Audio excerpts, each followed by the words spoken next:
লজ্জার বিশ্ব রেকর্ড পাকিস্তানের। হ্যাঁ বন্ধুরা, ঠিকই শুনছেন, এমনই কটাক্ষের মুখে পড়তে হলো পাকিস্তানি ব্যাটারকে ও পাকিস্তানের টিমকে। কে সেই ব্যাটার, কেনই বা কটাক্ষের মুখে পড়তে হলো, কেনই বা কটাক্ষ করা হচ্ছে তাকে, আজকের ভিডিওতে আপনাদেরকে সেটাই জানাবো।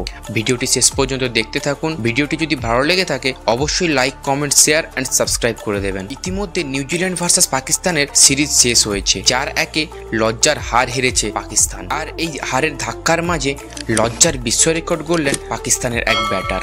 অভিজ্ঞতা ছেড়ে তরুণদেরকে নিয়ে দল তৈরি করেছিল পাকিস্তান, সেই দলকেই নিউজিল্যান্ড পাঠানো হয়েছিল, কিন্তু দুর্মুষ হয়েছে নিউজিল্যান্ডের কাছে। তার জন্য সব থেকে বেশি কটাক্ষের মুখে পড়তে হচ্ছে পাকিস্তানি ব্যাটার হাসান নওয়াজকে। 3 ম্যাচে 0 রান করে বিশ্ব রেকর্ড গড়লেন তিনি। পাকিস্তানের ওপেনার হাসান নওয়াজ শেষ ম্যাচে 3 বলে 0 রান করে আউট হন হাসান নওয়াজ। জেকব ডাফির বলে জেমস নিসামের হাতে ক্যাচ দিয়ে প্যাভিলিয়নে ফেরেন তিনি। এই প্রথম আইসিসির কোনো পূর্ণ সদস্য দেশের হয়ে খেলা টি20 সিরিজে 3 ম্যাচে 0 রান করেন। তো বন্ধুরা, কি হবে পাকিস্তানের পরবর্তী পদক্ষেপ? কিভাবে তারা দল তৈরি করবেন? কিভাবে এগিয়ে যাবে পাকিস্তানের ক্রিকেট? নাকি এভাবেই আস্তে আস্তে হারিয়ে যাবে বিশ্ব চ্যাম্পিয়ন হওয়া কিছু দেশের মতো? সেই চিন্তায় পাকিস্তানি ফ্যানরা।